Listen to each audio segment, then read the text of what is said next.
Hello, good evening. Welcome to Prime Business with me, Pius Kojo Baka. Coming up, the Bank of Ghana is urging banks and all financial services to increase investments in technology to deal with rising fraud cases in the banking sector.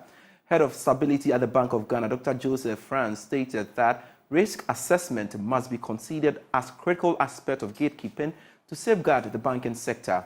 He spoke to journalists after addressing the opening of a 3-day enterprise-wide risk assessment training by the Ghana International Bank. The risk assessment training is organized for agents banks of the Ghana International Bank in other African countries to equip them with modern trends and risk associated with money laundering and other digital fraud. This is in response to increase in number of such activities recorded by the bank and other international partners. According to the head of financial stability at the central bank, Dr. Joseph France, investing in modern technology can help curb the situation. Risk is a dynamic if you like, thing. And so we need to be very innovative. However, the bases are the same, whether manual or technology. You tackle the basis head on, and then you'll be able to capture it.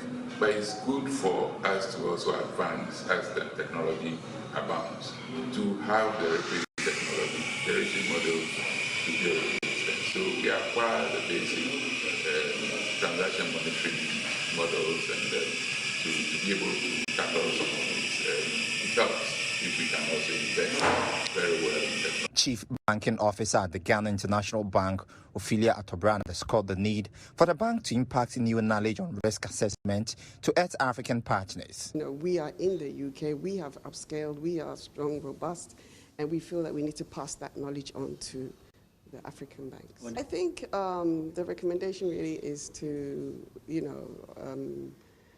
try and obviously upscale their financial crime risk.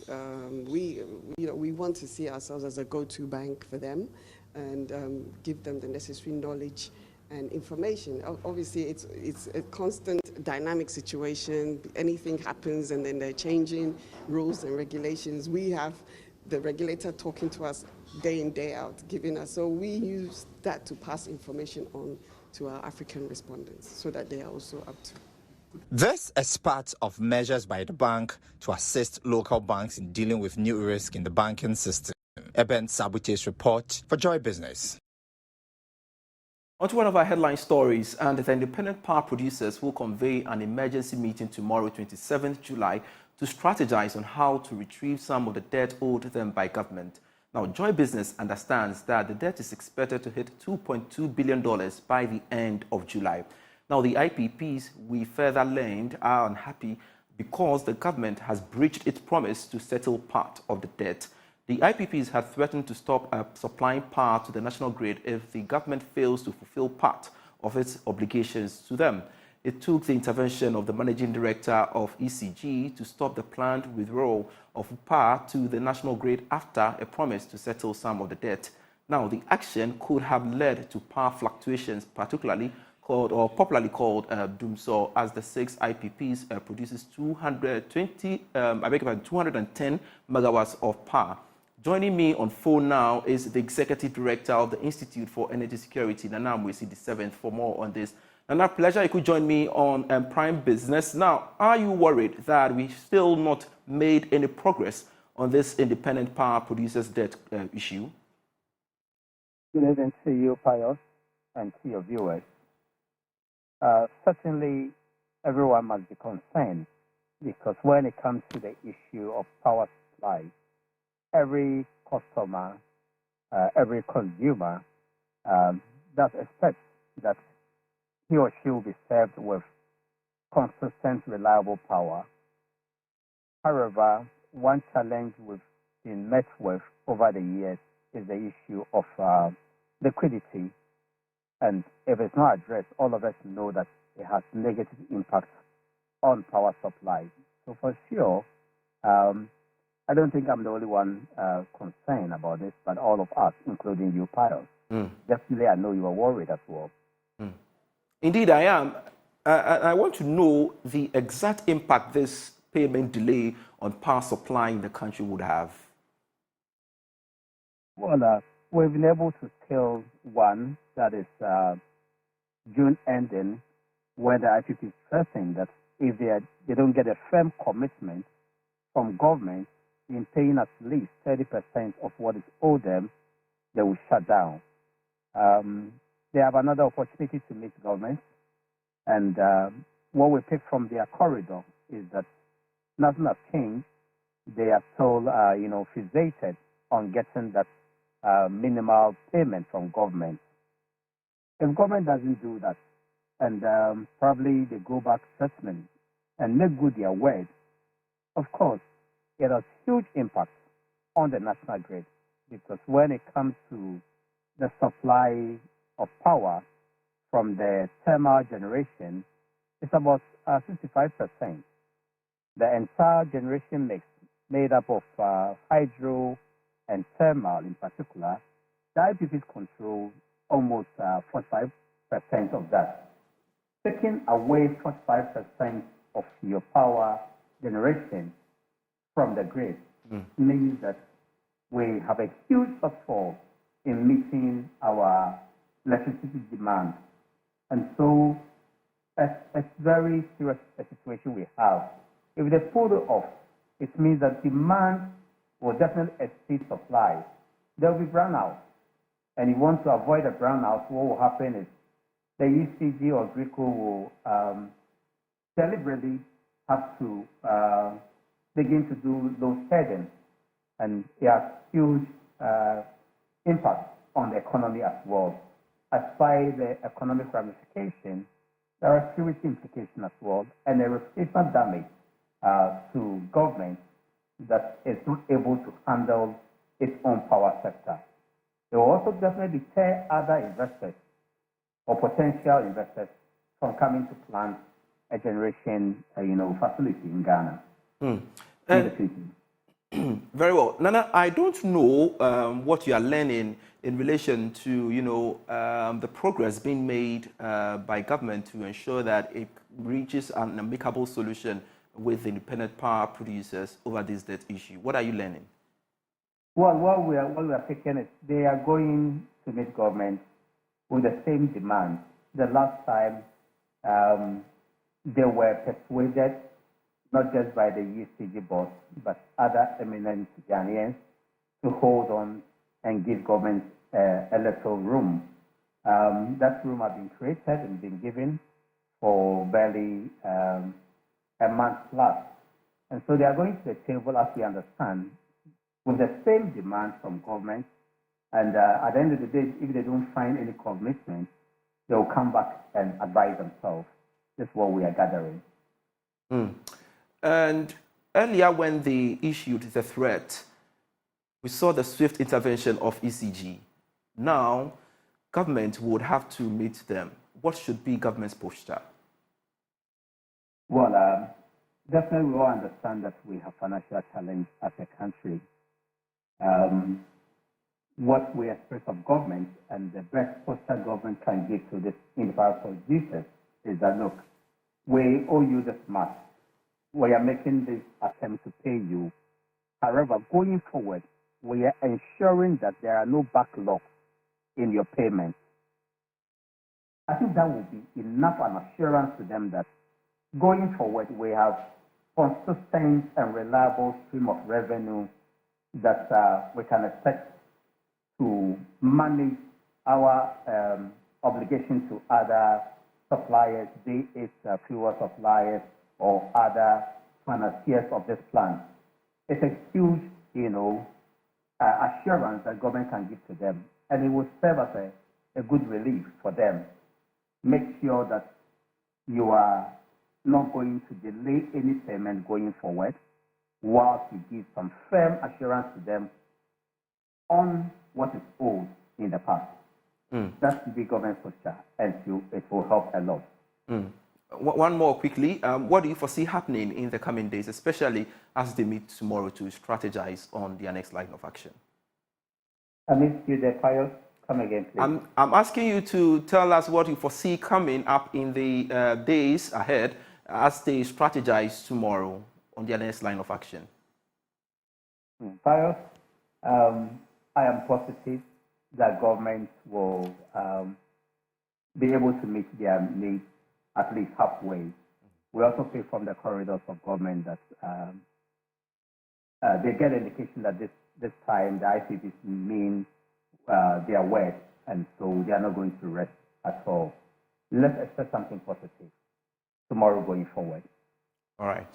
Thank you very much, Nanam Cedi Seventh. He is the Executive Director of the Institute for Energy Security, speaking to me on the back of the IPP's intention to meet tomorrow.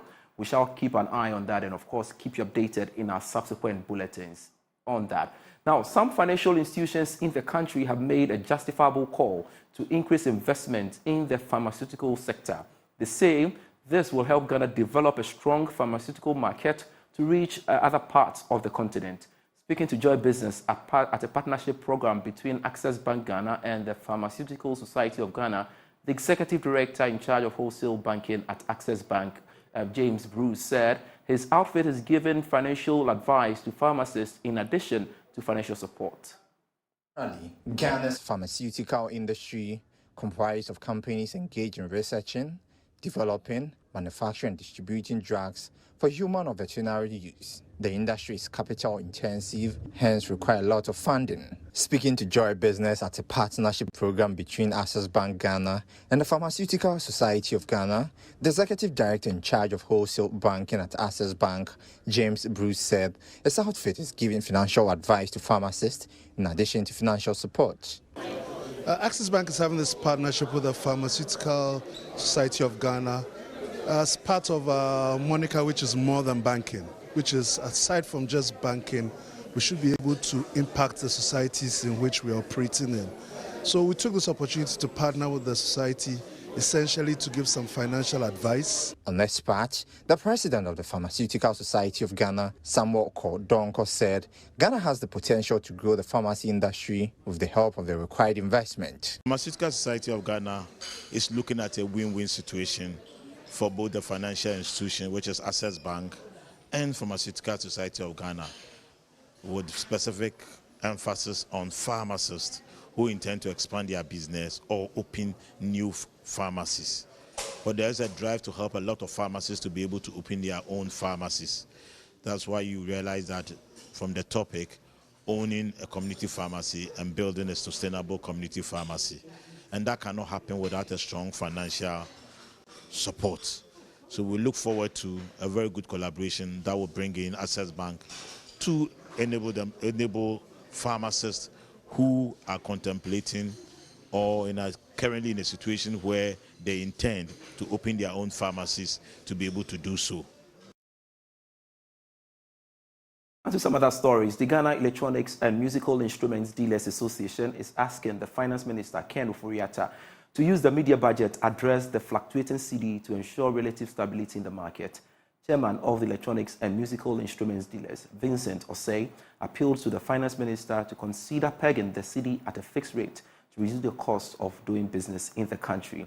He spoke to Joy Business at a health screening for the elderly as part of the association's 15th anniversary celebration. Here is more. Even before Finance Minister Ken Ofori-Atta prepares to present the media budget come Monday, the Ghana Electronics and Musical Instruments Dealers Association is asking the Finance Minister to use the media budget address the fluctuating cedi, saying a strong exchange rate regime will go a long way to grow their business. Chairman of the Electronics and Musical Instruments Dealers Association, Vincent Osei, speaking to Joy Business on the sidelines of a health screening for the elderly as part of the association's 15th anniversary celebration, said a robust Cedi performance will help reduce the cost of doing business in the country. The main point is the cedi. No businessman in Ghana, if the cedi is fluctuating, you'll be able to work out things well. No businessman. If the cedi is pegged at one position, then you businessman, you can sit down and plan very well. As you will say, if I'm bringing this one, this is how I'm going to sell it. If the cedi is not pegged at one position, selling even becomes difficult. You have borrowed some money from the bank, bring out goods, and now the cedi is inflating. So you can't even price your goods. Your loan to is drilling you. So it's become very, very big. So if the finance minister will be able to touch on this area, I think it will help us very well. Financial Secretary of the Association, Akinson Toh, said they will do all they can to support and sustain their members in these trying times. We want to build them financially so that the younger one also have a capital to build themselves and their family and the nation as a whole. If new people enter into the business, one, employment also come in. Now, the University of Ghana Business School says it is poised to support the growth of business education in Ghana through various measures it is embarking on. According to Dean of Students, Professor Justice Bowley, the school is engaging various corporate institutions to support its quest for quality and practical business and finance education in Ghana. He spoke to Joy Business at the sword-cutting ceremony of its new 145 million Ghana Cedi graduate building. Multi-purpose graduate building belonging to the University of Ghana Business School is expected to create a conducive environment for students. Professor Bowley described the ceremony as a defining moment in the history of the University of Ghana Business School. Well, so the University of Ghana is a world-class university. The business school is a world-class business school. Part of our mandate is to create an environment that there can be world-class education taking place. The business school attracts the best and the brightest, both for its undergraduate programs and the graduate programs. It's not possible for us to bring all the big corporate five-star managers from corporate Ghana for training and not have a place that befits their status as five-star generals in corporate environment. And so even though we have had the current building and served us well, currently, because of the numbers that we're dealing with and the fact that we need to enhance the capacity of our training and provide the state-of-art lecture halls that have state-of-the-art technology that can help us to be able to improve upon the kind of training that we deliver as a business school, this building has become actually important. Currently, our building is unable to take even 40% of our graduate students. So if everybody has to come to school, we don't have the space for it. We cannot be a world-class business school without having adequate infrastructure. So this is meant to create enough space to take care of our teaming graduate students. The University of Ghana has an agenda to increase graduate enrollment, and the business school is at the center of delivering this. Vice Chancellor for the University of Ghana, Professor Nanaba Apia Amfo, said the commendable move re-echoes the school's mission to lead not only in academics, but also in modern facilities. Now, the 145 million Cedi UGBS Phase 2 Lecture Halls Complex project is not merely about bricks and mortar. It symbolizes our unwavering dedication to academic excellence, research, and innovation. It represents an attestation of our commitment to fostering an environment that nurtures and empowers the bright minds of tomorrow. This project will stand as a beacon of knowledge, innovation, and transformation. The facilities and resources that will emerge from this project will enhance the learning experience of our students, enabling them to become trailblazers and leaders in their respective fields. The building is expected to be completed by 2025.